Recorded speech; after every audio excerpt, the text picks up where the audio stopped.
investigation and what we learned to this point. I just wanted to highlight that today is a National Day of Mourning, which is a day dedicated to remembering and honoring those who have lost their lives or suffered injury or illness on the job. Recent events here in Nova Scotia remind us that policing is an inherently dangerous job.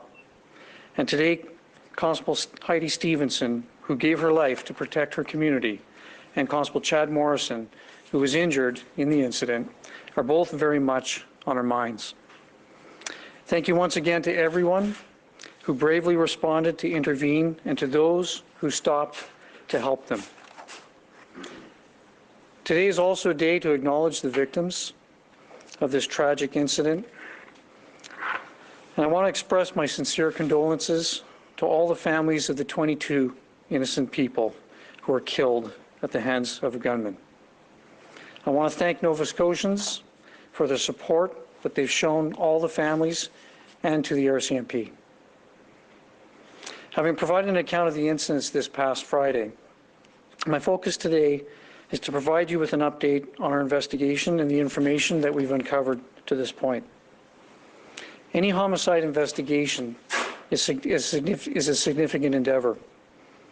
In this case, we're dealing with 22 homicides. We have a sizable major crime team dedicated to the investigation, and we have engaged several support resources. In addition, we have experts across the country, and we're now receiving additional support from RCMP resources from across the country. We have received support from external agencies as well, including the Canadian Armed Forces, the Halifax Regional Police, and the Canada Border Services Agency. I want to extend my appreciation for all the law enforcement agencies who have offered their assistance and their support. Our job now is to determine the actions of the gunmen on April 18th and 19th. Though the gunman will never stand trial, we will still have a duty to complete this investigation by the same standards that we would have if he was standing trial. At this time, priority areas for us are to determine how the gunman obtained access to the equipment that he used and to establish the gunman's movements before and after April 18th and 19th. We'll also want to determine if anyone had any knowledge of the gunman's plan, if any, and if they had assisted him in any way. We've been focusing on witness interviews, video canvassing, and judicial authorizations that allow us to obtain search warrants and records. This work has enabled us to gain a much better picture. To give you a sense of the scope of the investigation, to this point we have identified over 435 witnesses, and at this point we've interviewed more than half of those. There are many more interviews to come, and we expect the witness list to grow. Also, we've completed approximately 20 legal applications, and we have obtained authorizations to help us determine the acquisition of the equipment and the gunman's activities and movements. I should point out that Nova Scotians have responded to our tip line. Thank you to everyone who's called in and spoken with an investigator. I encourage anyone with information, regardless of whether or not you think that it is important or not, to please call the toll-free tip line and share what it is that you know.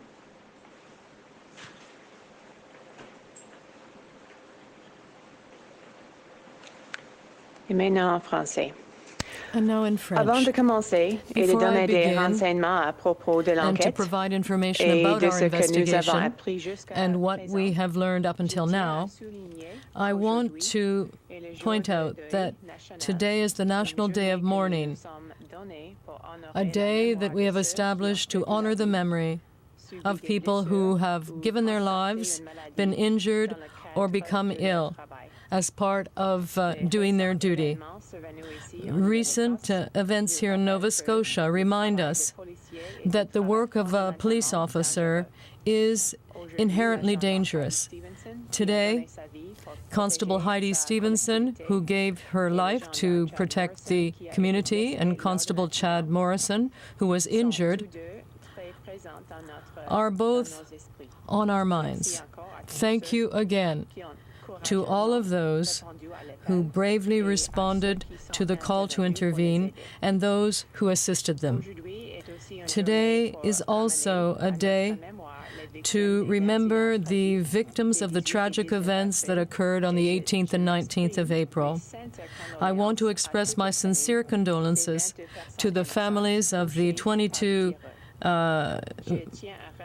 victims. I want to thank Nova Scotians for their support for those families and for the RCMP. Last Friday, I provided an update on the incidents that occurred, but my goal today is to update you on our investigation and tell you about the information we have uncovered and put together up until now. Any homicide investigation is a significant endeavor. In this case, there are 22 homicides to investigate. We have a major crime team that is leading this, and we are also accessing support resources. We have access to experts from across the country, and we can already rely on external RCMP resources. In addition, we're receiving the support of external organizations, including the Canadian Armed Forces, the Regional Halifax Police, and the Canada Border Services Agency. I'd like to express my appreciation to all the enforcement agencies who have offered their help and support. Our job is now to find out more about the actions of the gunman on April 18th and 19th. The gunman will never stand trial, but we have an obligation to complete our investigation based on the same standards as if he were to stand trial. For now, our priority is to determine how the gunman was able to obtain access to the equipment that he used and what his movements were before the 18th and 19th, and also find out whether anyone else was aware of his plans, and if so, whether that person assisted him in any way. We are focusing on witness interviews, video sequences, and judicial authorizations that will allow us to access records. The work that we are doing now will give us a better idea of exactly what occurred. Just to give you an idea of the scope of this investigation, we have now identified 435 witnesses, and we have interviewed more than half of them. There are still many interviews to conduct, and we expect the list of witnesses to grow longer. We have also obtained 20 legal authorizations and applications that will allow us to access details regarding his acquisition of equipment and the movements of the gunman. I would just like to mention that Nova Scotians have used our tip line. Thank you to all of those who called into the tip line to speak to an investigator. I want to encourage everyone with information to call the tip line and let them know what you know, even if you believe that information is not important.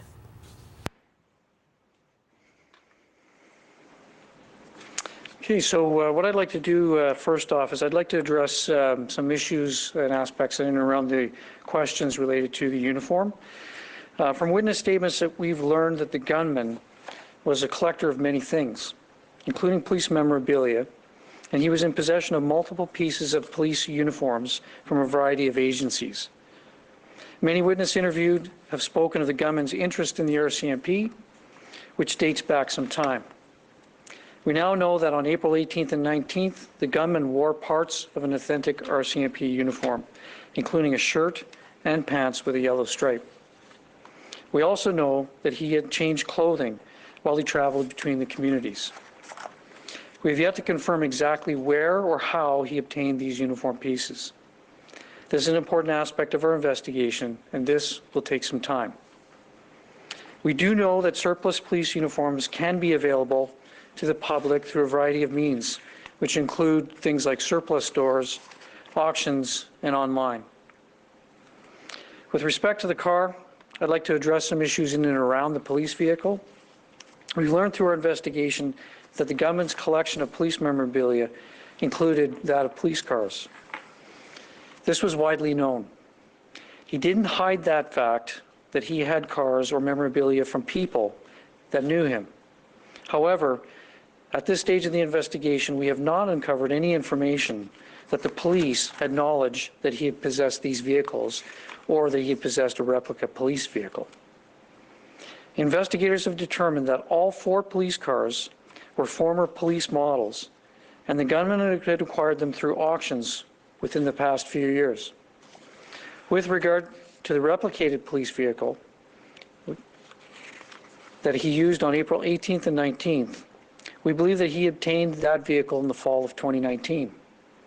And it was at that time that he outfitted it with the light bar and the decals.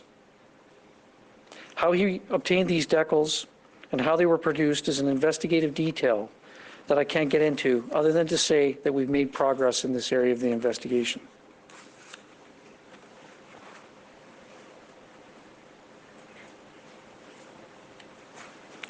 Alors, uniforme. First, the uniform.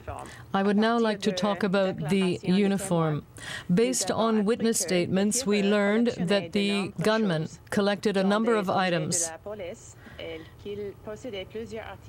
involving police memorabilia, as well as multiple police uniforms. A number of witnesses we interviewed talked about his interest in the RCMP that dated back quite some time. We determined that the 18th and 19th of April, the gunman was wearing parts of an authentic uniform, including a shirt and pants with a yellow stripe. We also know that he changed clothing when he moved from one community to another. We have not yet been able to confirm where or how he was able to acquire these items. That is an important part of our investigation, and that will take time. We know that the public can acquire surplus items through various means, including surplus stores, auctions, and some websites. Vehicle. I'd now like to address the police vehicle. In the course of our investigation, we confirmed that the gunman's collection included a number of police vehicles and that this was widely known. He never hid the fact from people that he had these vehicles from people he knew. However, we have not found any information that would allow us to believe that the police had knowledge of those vehicles or the replica. The investigators determined that all 4 vehicles were former models of police cruisers and that he had obtained them in auctions over the previous year. With respect to the replica police vehicle that he used on the 18th and 19th of April, we believe that he obtained it in the fall of 2019, and that it was at that time that he equipped it with a light bar and decals. As to how he acquired the decals and the light bar, I'm not able to discuss this at that time. The only thing I can tell you is that we have made progress in that regard.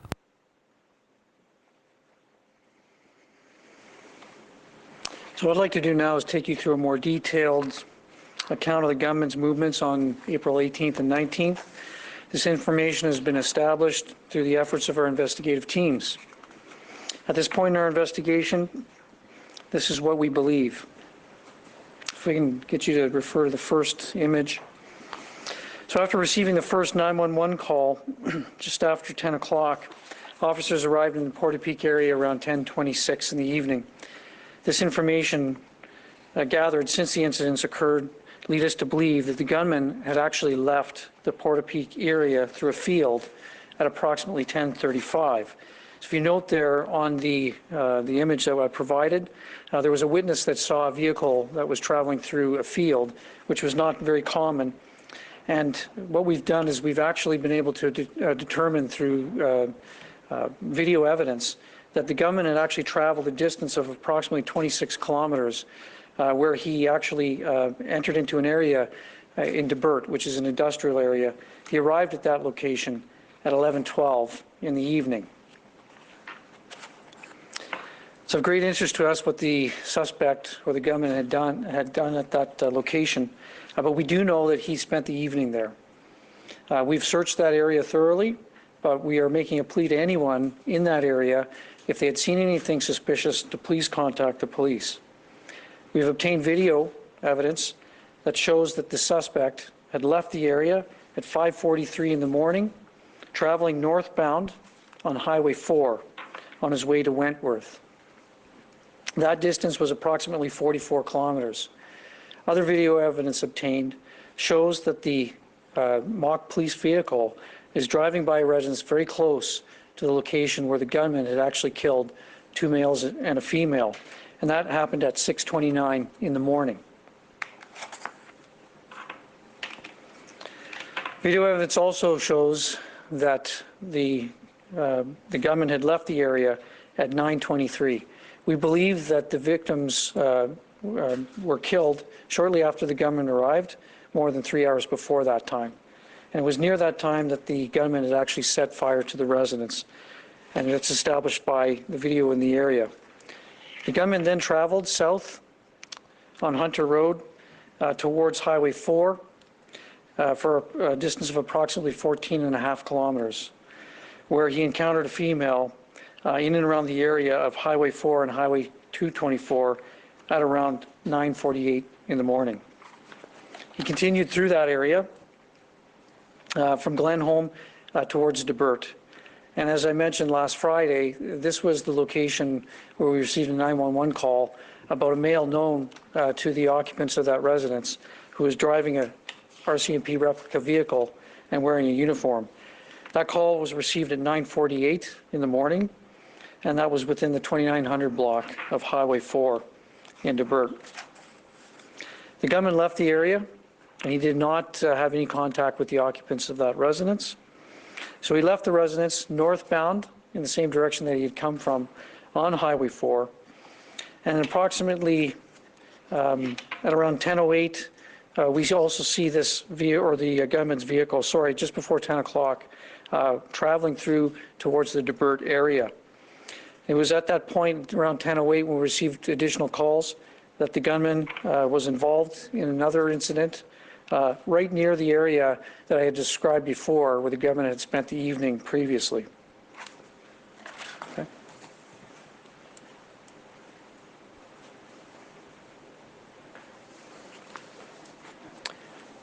Les mouvements. The gunman's movements. I would now like to give you more details about the gunman's movements on April 18th and 19th. This information was obtained through the efforts of our investigators. At this point in the investigation, this is what we believe. After the first 911 call at 10:01 p.m., officers arrived on the site in Portapique at 10:26 p.m. Based on the information that we collected, we believe that the gunman left Portapique traveling through a field at 10:35, and we can now confirm that the gunman traveled towards Debert, which suggested that he went there directly from Portapique. The gunman then left Debert at 5:43 a.m., and we have done a full search of the area, and we are inviting anyone who may have seen something suspicious to contact us. From the Debert Industrials area, the gunman moved in direction of Wentworth. We have video evidence of him on Hunter Road near a residence where he killed 2 men and 1 female. We believe he entered the residence, killed the victims, and remained in the area for a certain amount of time. On this image, you can see that he left the area at 9:35 and took Hunter Road in the same direction from which he had arrived earlier. He then continued south on Highway 4 and went through Wentworth. He was then closer to the intersection of Highway 4 and 224 at 9:48, and a 911 call has allowed us to confirm that he knocked on the door of a home in Glenhorn, but did not enter the home.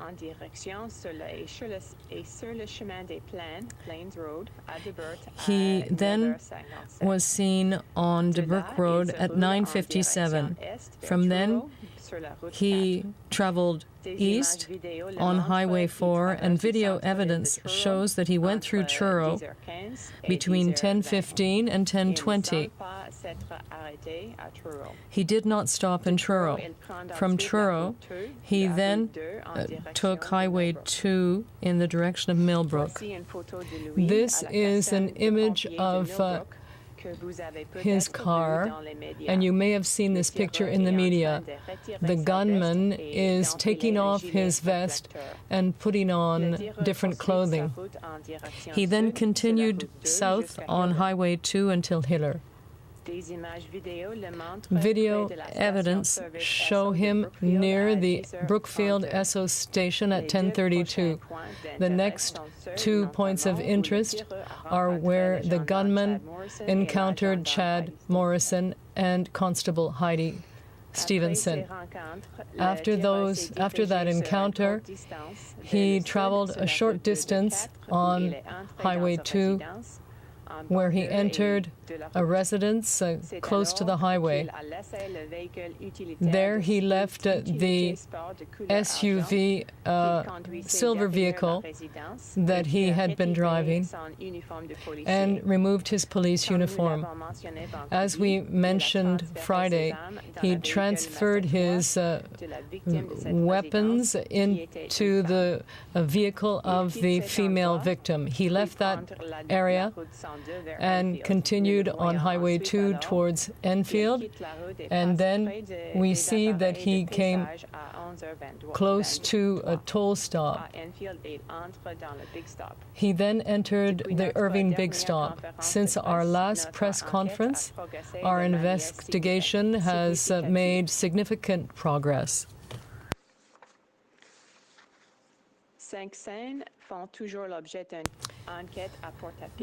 There is still an investigation ongoing at Hunter Road and in Portapique. Traffic in that area is still limited. Materials will be requisitioned as long as they are required. As I say, we were able to retrace the gunman's step thanks to video footage and witnesses' statements. The investigation is not over, but we have made a lot of progress. But again, if you have any information, please call the tip line. Thank you. I can get you back to the image in Debert to Truro, please. Thank you. So our investigations uncovered that from leaving the Debert area at around 10:08 in the morning on the 19th, the gunman then traveled along Plains Road towards Truro, crossing through Onslow, which was a period or around 20 kilometers in total. We have him on video at 10, 16, 17, and 20, crossing through the Truro area. It's not our belief that he did not stop in Truro as he made his way through the city. From Truro, the gunman traveled south on Highway 2 for approximately 7 kilometers. It was at Millbrook at around 10:25 in the morning. Many of you have seen the video of the gunman exiting the replica police car, changing some of his clothing at that time, and that was at almost 10:30 in the morning. From Millbrook, we've been able to establish that the gunman traveled further south on Highway 2. We've obtained video of him crossing down or traveling down on Highway 2 south at 10:28 for a distance of about 6.5 kilometers. Our next photo shows him at 10:32 passing a gas station in the Brookfield area. From the Brookfield area, the gunman traveled again through Highway 2 for approximately 22 kilometers.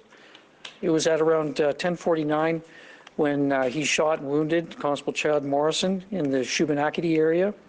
And then shortly after that, within a few minutes, is when Constable Heidi Stevenson engaged the gunman in that immediate area. From Enfield, the gunman then traveled down Highway 224. As I mentioned before, he had stopped in at a residence of a person that he knew. He took that individual's life at that location. And of course, as I previously mentioned, he had switched his vehicle because his police vehicle, or that replica police vehicle, had become disabled. He was driving a silver SUV at the time. He changed that SUV. He discarded his police clothing, some of which was found outside the residence, some of it was found inside the vehicle. We also know that he had transferred his firearms from the silver SUV to a Mazda vehicle that belonged to his last victim, and then he proceeded south on 224 from that location. He traveled approximately 22 kilometers from the Milford-Enfield area along Highway 102, and our last video that we have of the suspect crossing is at 11:23, where we see the Mazda exiting the highway and traveling towards the Irving Big Stop. Since the last press conference, the investigation has progressed quite significantly. 5 scenes are still being held, one of which is in the Hunter Road area and the remainder in the Portapique area, as we continue our investigation. All other scenes have been released back to owners or family members. Traffic in the Portapique area is still being restricted. Scenes will be held for as long as we need them as part of this investigation. As I've mentioned, we've pieced together the gunman's movements through witness statements and video canvas. There's still much more work to do in this investigation, but we've made significant progress to date. We're continuing to ask anyone with information to please call the RCMP tip line at 1-833-570-0121.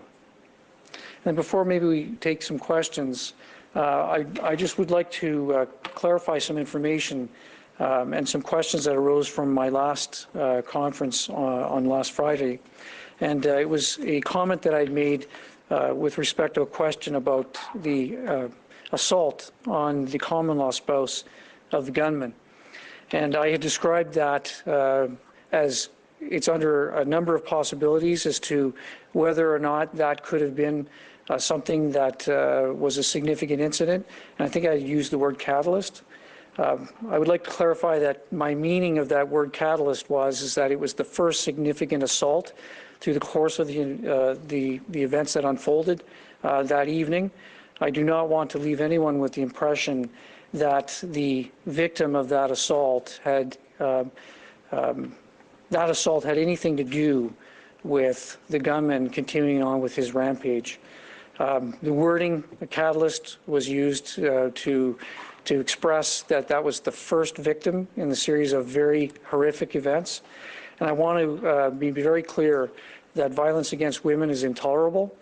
It's real, it exists, And I don't want to be misunderstood that the victim had any blame in relation to what had occurred or transpired on those awful days. So if you want to start with our questions then. Yeah. Thank you. Je veux juste un moment, s'il te plaît. Une clarification avant de répondre aux I'd just questions. like to make one clarification before answering questions.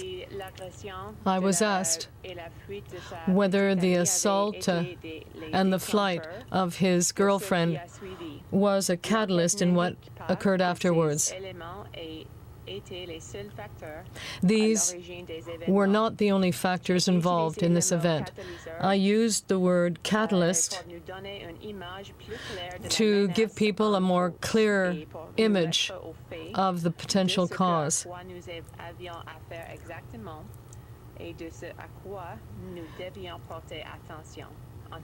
so that people would know exactly what factors were important. We know that gender-based violence exists, and we are doing everything we can to fight it. As a catalyst, I'm saying really that this was just the first in a series of events. It was not the cause, but it was simply the first event in the sequence that followed. We will now open it up for questions, and we're asking you to keep to one question and one follow-up. You limit yourself to one question and one follow-up, please. We will go to the phone lines now for questions. Operator, you may go ahead. Thank you. Merci. Please press *1 at this time if you have a question. S'il vous plaît, appuyez sur étoile 1 maintenant pour poser une question. La première question, the first question is from Kayla Hounsel with CBC National News. Please go ahead. La parole est à vous. Hello, Superintendent. Thank you for this information today. I want to ask you about why your officers were on the road during this course of events alone. It seems that certainly by the time Constables Stevenson and Morrison were planning to meet up, you had some clear idea of what you were potentially facing here. So we're wondering why your officers had not doubled up or partnered up at this time. Okay, well, thanks for your question. What I can tell you is that all of our officers weren't alone.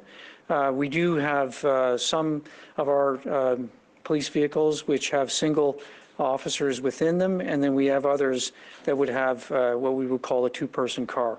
I can also confirm that there were several other resources in the area where there were more than one tactical resource in vehicles as well. Often what happens in situations like this is that our Operations Communication Center is coordinating with the Critical Incident Commander, and as we know information, we'll also set up perimeters in the area. So all those officers that were out there were needed within certain areas. But again, as I said, not all of our units were manned by one police officer. I'm also wondering what you can tell me about the role of the CBSA that you mentioned at the beginning of your comments.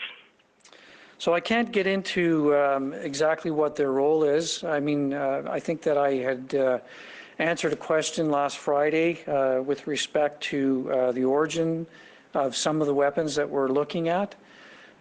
We are looking at origins from within this country and also outside of the country. So, of course, obviously, for anything that would deal with anything that came in from another country, we would require the cooperation and assistance, and we would have to work collaboratively with CBSA on that front. Thank you. The next question, la question suivante, is from Shaina Luck with CBC News. Please go ahead. La parole est à vous. Good afternoon, Superintendent. You've said that a full review is done after every critical incident. I'm wondering, what can you tell us about who's conducting this review? Is there anyone external to the RCMP playing a role there, and will it eventually be handed over to anyone else? Okay. So, I mean, there's always a possibility that external reviews. So, for example, a critical incident that involves serious injury or death of one of our officers, ESTC will do an independent investigation of that. As I mentioned before, as well, when there's a police involved serious injury or a death to an individual, there's an independent body that will come in this case in Nova Scotia, it's CERT. They will also do an independent investigation of those circumstances surrounding that event. Specific to critical incidents, we debrief all critical incidents in the RCMP. The critical incident commanders will do a debriefing post the critical incident, as well as the psychological debriefings that are done. Any major event in the RCMP that unfolds where there's questions asked, I can guarantee you this organization is very alive to and actually exercises internal reviews, and then at times, if it's warranted, external reviews will be done as well. There's been some talk about, and I've noticed this in the media, I've been following it as well, people are calling for inquiries. That is another form of an external review. So all of these things, these mechanisms can take place to look at exactly what happened and to determine exactly what roles every person played, the decisions that were made, and other things like that. Thank you. And secondly, can you tell us what, if anything, have you found at the shooter's Dartmouth properties, his home and his business? Well, I can confirm that we've searched his home and business in the Dartmouth area. I'm not going to get into specifics, but it does appear that the gunman had, I wouldn't say vacated the property, but he had left the Dartmouth area for a period of time, and it appeared as if he was mainly using the Portapique residence as his permanent address or his more frequented address at that time. But I can't get into specifics in terms of what we found. Thank you. La question suivante. The next question is from Todd Badis with CTV News. Please go ahead. La parole est à vous. Hi, Superintendent, and thank you for your time. I'm wondering if you can tell us whether investigators have had the opportunity to talk to the victim of that initial assault and what that person has been able to supply RCMP in terms of the investigation. Yes, I can confirm that we have had the opportunity. In fact, we've had a number of opportunities to interview that critical witness. We intend on conducting further interviews. I'm sure that you would appreciate that given the closeness that that individual had to the gunman, she is a critical witness, and it will take some time. We are going to spend our time with her. We want to understand everything that she knows. And again, like any witness, sometimes the pieces of information that individuals think are too small. Well, our intention is to be able to get every piece of information from her so that will assist us on our investigation. And just to follow up, if I may, have investigators spoken with anyone in the United States? I can confirm that we have, yes. Thank you. La question suivante. The next question is from Stuart Peddle with the Chronicle Herald. Please go ahead. La parole est à vous. Hello, we were wondering about the explosions that witnesses had reported, and we had heard rumors that they may have been armed with grenades. I wonder if you can explain or provide information about whether he had explosives. So what I can tell you is, unfortunately, given the state of the gunman's residence, our ability to fully understand all the evidence from that location is limited due to the damage. But we have obtained statements from individuals that knew the gunman, and there is information that is consistent with part of your question. In terms of explosion, some of our witness statements indicate that the gunman had purchased some ammunition or had possessed a significant amount of ammunition. And as those residences are burning, some of that ammunition was more than likely igniting and potentially exploding. So that could be one of the reasons. I mean, a full investigation into the actual arson of those residences is underway, and we'll understand more as that analysis is done and the reports are finalized. My second question would be to follow up on previous caller. You mentioned you had spoken with somebody in the U.S., but you didn't go any further than that. Could you clarify or expand on that? I can't expand on that right now. It's part of the active and ongoing investigation, and it's a piece that right now, unfortunately, I can't share with you. La question suivante. The next question is from Brian Hill with Global News National. Please go ahead. La parole est à vous.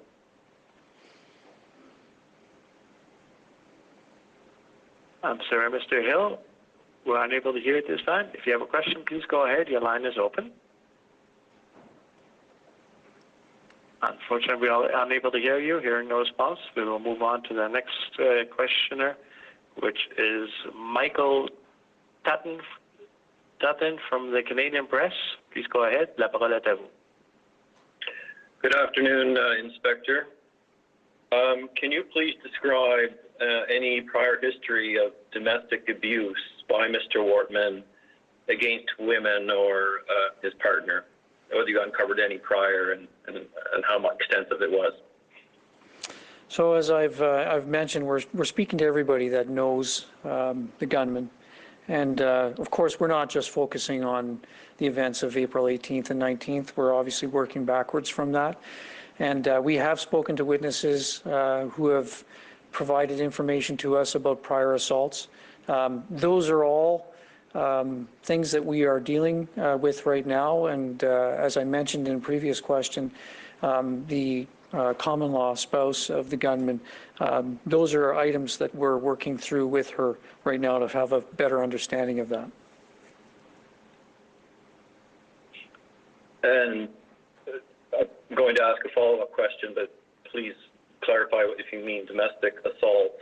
And in addition, can you tell me what evidence, if any, there was from the investigation that perhaps misogyny or hatred of women was involved in his targeting of women during his rampage? So what I can tell you is that I'm not aware personally of any information that has come in to the investigative team specific to misogyny or hatred towards women. But I think what I could probably do, and I'm certainly not downplaying the fact that several women had died through the course of this tragic series of events. But, 11 men died and 14 women. Far too many people had died, but it doesn't appear in terms of what we've seen that he was purposefully targeting women. It appeared as if he was just targeting individuals that either he knew or individuals for whatever reason that I don't think any of us will ever understand or comprehend, that when he came across those individuals, that he killed them. It's completely senseless, but I can confirm, those numbers in terms of 11 men and 14 women.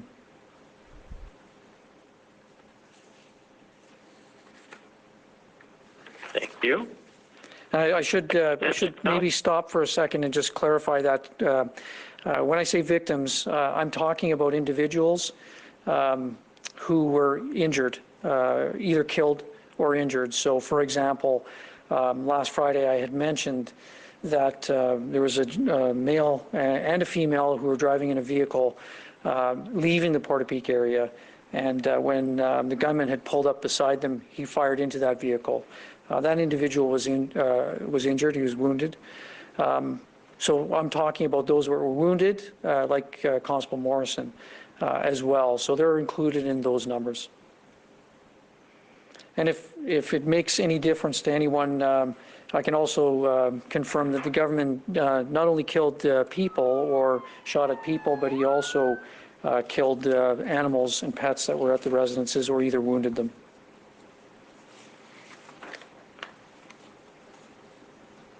Thank you. La question suivante. The next question is from Brian Hill with Global News. Please go ahead. La parole est à vous. Hi there. Apologies for getting disconnected earlier. I'm just wondering if there's any more details you can provide us in terms of those individuals who were targeted that the suspect or the gunman knew, specifically why he targeted them. We know there's a history of property disputes, so we're wondering if you have any more information on the specific reasons why individuals were targeted. So I don't have access to the finer details of that, but I'll agree and confirm with you that there was certainly a fairly sizable amount of information that there were individuals who had a number of disputes with the gunman over a certain period of time, and it appears to be a lengthy period of time. That included everything from associates to business partners to family members. I can't really provide much detail right now. We're trying to understand that. Our investigators are trying to trace back to determine whether or not there was any motivation, but it just appears as if like it was a completely senseless series of very violent acts, and we're trying to understand that as best as we can. And just as a follow-up, there's been a lot of talk about the emergency alert system and the fact that it wasn't utilized by the RCMP. People have criticized the fact that it wasn't used. I'm just wondering, are there any protocols in place that tell RCMP officers in Nova Scotia when they should request that an emergency alert be issued? And if no protocols are in place, what are you doing to remedy that now? Okay, thanks for that question. What I can tell you is that, as I had mentioned last Friday, I've been a police officer for almost 30 years. I have myself never witnessed or been a part of a critical incident where the emergency alert system was used. But what I can tell you is that we're certainly very aware of that issue, and we are conducting a full review of that system, and we're in conversations with not only the province but also the Canadian Association of Chiefs of Police on that particular issue.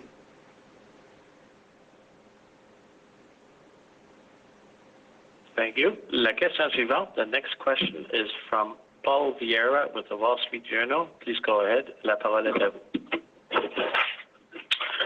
Hi.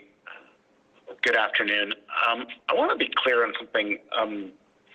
You said, or at least I thought I heard, that the suspect may have left Portapique driving through the woods. Did I hear correctly? Is that how he was able to avoid law enforcement?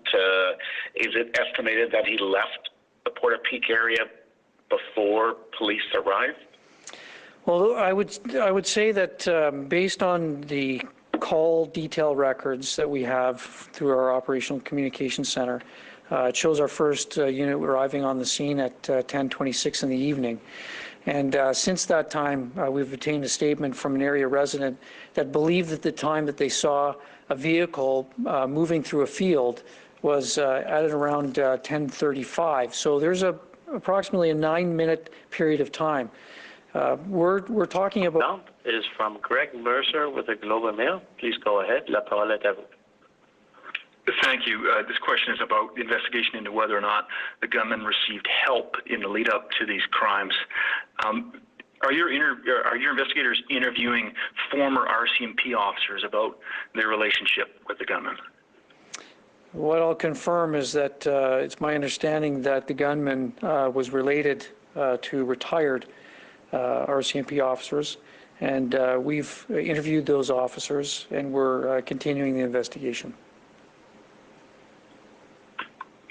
But at this time, what I'll confirm is that there's no indication that a former member of the RCMP provided assistance to the gunman or had provided them with any police equipment.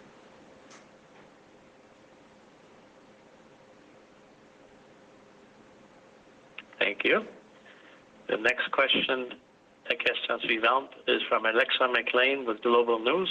La parole est à vous.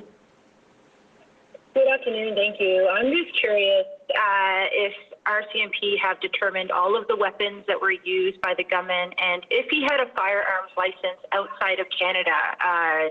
We know that there may be some questions there about where these weapons came from. Did they come from the black market primarily? Just looking for an update here on the weapons used. So in terms of the weapons used, I can't get into the details about those weapons outside of the fact that, as I stated on Friday, that the gunman was in possession of several semi-automatic handguns and 2 semi-automatic rifles. In terms of the caliber of those, I can't get into those details because the investigation is still active and ongoing. And you'd have to appreciate as well is that we need to be able to, as best as we can, associate those weapons through the ammunition used to the actual victims. So those efforts are ongoing. That was the first part of your question. The second part of your question was in regards to the United States or firearms acquisition certificates. Again, that's part of the active investigation, so unfortunately I can't provide you with any further details about that piece. And just a quick follow-up, looking at the photos that were provided, there is 2 photos from Debert that are fairly dark, and through this briefing we now know that the gunman spent the night in Debert, so several hours between 11:30 p.m. and 5 a.m. in an industrial area. Just wondering why police weren't able to track him there, and what you've learned about this specific area that he stayed in, if these photos are of where he stayed in Debert for the night. So those photos are where he stayed in Debert that evening, and you'll notice that those photos are both very grainy and they're very dark. It's because those photos were obtained when it was dark outside, so just after 11 in the evening and just before 6 o'clock in the morning. That area is, it's not a very built-up area, it's more of an industrial area. It's dark. What I can say is that that was an area that I would say the gunman probably had some area knowledge of. In terms of tracking the gunman, we don't know exactly what he did while he was there. We don't know exactly where he secreted himself or that police car or that replica police car. Those are all parts of the investigation that we're still trying to uncover, and that's why I've asked for any individual to come forward with any information if they saw something suspicious or they know something.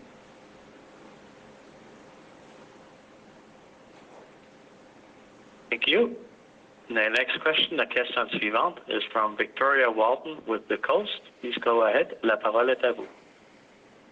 Hi there. Thanks for taking my question. A lot of them have already been answered, but I am still wondering kind of about those key locations that the gunman went to.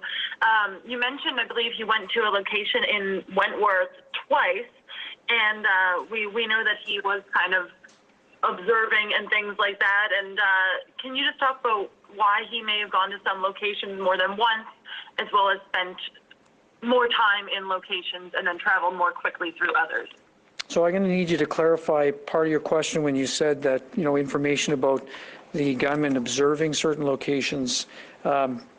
If there's something specific about that I'd like to hear about it. Is there anything that you can add so that maybe I can fully answer your question? No, sorry. I just thought you had said on Highway 4, I believe it was, when he was in Wentworth, that he had drove by one location that he then returned to later. Okay. Yeah, no, that's not a problem. Now I understand what you're asking. So when he traveled to the Wentworth area, it's our belief that the victims of the murder of the 2 men and 1 woman and the house fire, they were known, or at least the couple that lived at that residence were known to the gunman.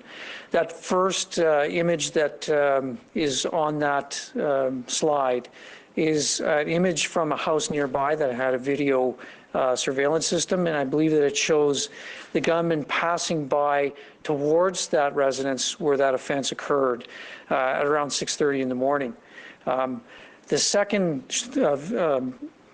video surveillance photo that you see is approximately 3 hours later. That's from the same residence, capturing the vehicle leaving that area. As I indicated before, it's our belief that the gunman went to the victim's residence. We believe that the gunman took the lives of those individuals shortly after arriving. However, we believe that the gunman more than likely had stayed in that residence for a period of time before setting on fire and then leaving southbound on Highway 4 from that location. Thank you, and thank you for the clarification. Thank you. The next question, la question suivante est de Héloïse Rodriguez de Radio-Canada. Please go ahead, la parole est à vous. Bonjour, est-ce que vous pouvez nous dire si à ce moment-ci le bilan des victimes est final ou si on s'attend à ce qu'il continue d'augmenter et combien de victimes sont mortes par balle et combien sont mortes dans les flammes? Un peu plus lentement, s'il te plaît. Oui. Pouvez-vous nous dire si le bilan Can des you tell victimes us est final whether et combien de the personnes sont toll mortes of par the balle victims is et combien final? sont mortes dans les feux? And how many victims died because of fire?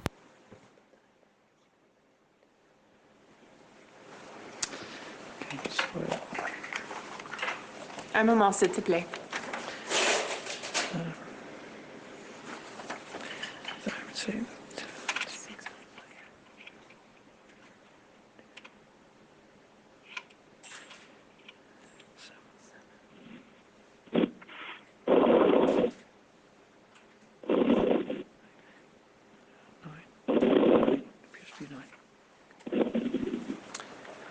Nous savons que 9 personnes ont été We know that mortes 9 par individuals l'incendie et were les killed autres par by les balles. fire and the others by gunshot wounds.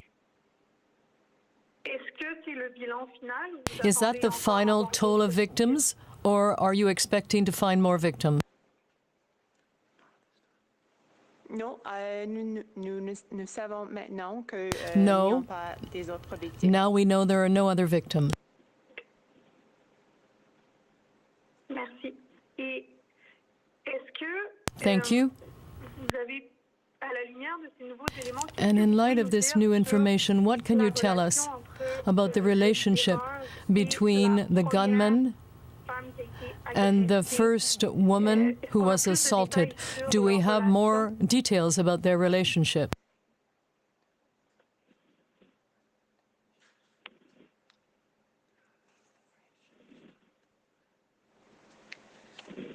Parlez-vous de son petit ami ou Are you talking about his les girlfriend? deux premières Oui. victimes? OK. Yes. Non, c'est ça, la petite amie. Pouvez-vous clarifier s'ils étaient encore ensemble? Can you clarify if they were still together or what the nature of their relationship was so that we have a little more information about that?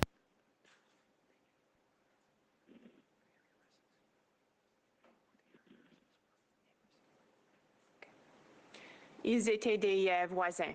They were neighbors. OK. Merci beaucoup. Thank you. Juste une autre question, s'il te plaît. One more question, please. Thank you. The next question is from Charles Hatch with Canada's National Firearms Association. Please go ahead. La parole est à vous.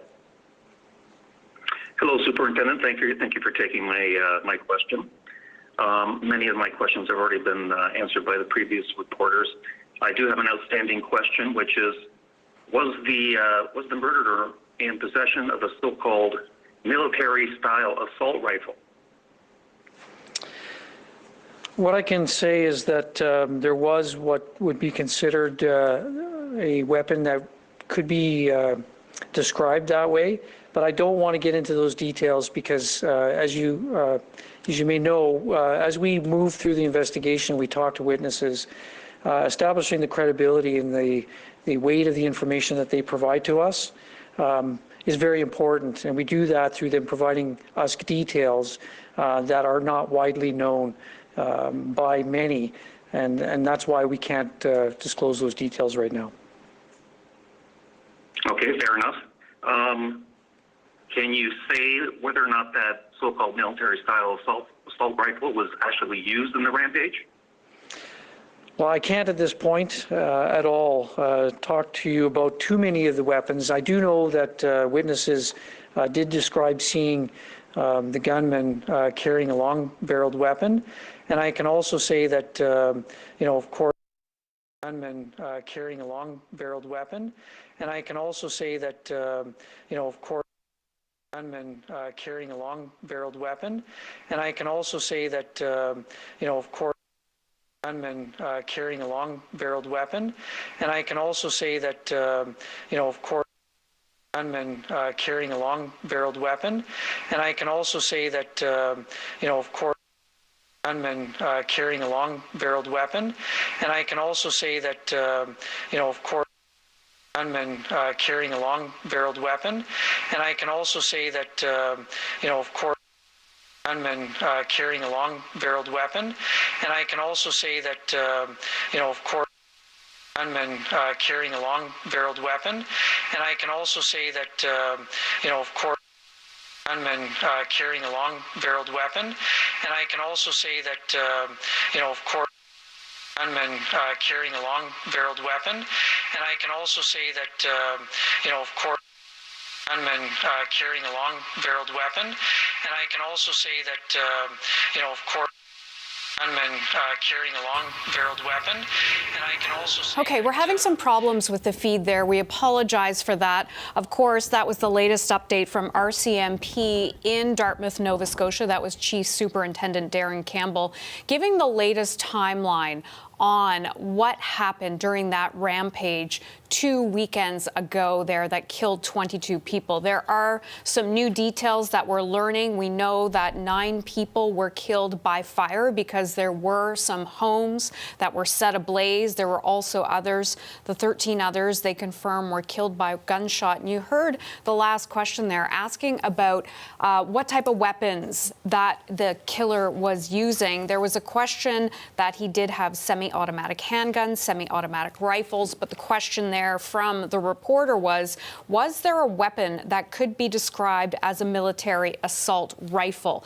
They did not rule that out, that he did have a military assault rifle, but whether it was used in the rampage, they couldn't confirm that information at this time. Also, the other big piece of information, lots of pieces of information coming out of this press conference, is that the shooter's girlfriend has been a critical witness throughout this whole investigation. She's been interviewed multiple times and will be continued to have RCMP speak with her throughout this investigation as they try to get more answers and put this puzzle together of this terrible rampage that happened 2 weekends ago. Let's bring in the CBC's Preston Mulligan, who has been following along from Halifax, doing a great job on the reporting, Preston, throughout this whole tragic event.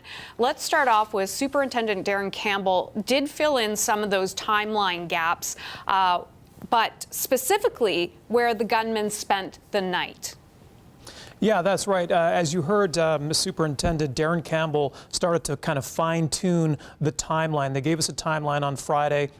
A few days later today, we got some fine-tuned numbers and times of where he was and exactly his movements, etc. One that stuck out for me was, and one of my questions going into this briefing was, what was the shooter doing from the time they got the 911 call and they responded in Portapique at 10:30, 10:26 on Saturday night until the next 911 call many, many hours later, the next morning, late in the morning at 9 around the 9:30 time. What was he doing? And now we've got a better idea of that. Police say that he left the Portapique area. Just a note on Portapique, there's only one way in and there's only one way out. And we know from this debriefing now from the RCMP that he didn't use that main road to get out of Portapique, that he in fact had found I guess you could call it a trail in the field. Maybe there is some, some farm equipment that uses these trails. We don't know. But he drove through a field and that is how he managed to get out of the Portapique area, presumably without any other RCMP spotting him, because we know that they were on site. He left Portapique about a half hour, 45 minutes after police arrived on scene. From Portapique, he made his way to De Bert, which is just outside Truro. It's a small community as well. I don't think I would describe it as rural. You heard the RCMP talk about it as being an industrial. It's kind of a commercial industrial area. So he managed to find a spot in that community where he spent the night. Most of the night, anyway. They know that by 5:40 the next morning, he was on the move again. And we're learning new information as well, Hannah, about the car that he was driving, the fact that he had several replica RCMP vehicles. The one that he was using the night of the shootings, he acquired in October of 2019.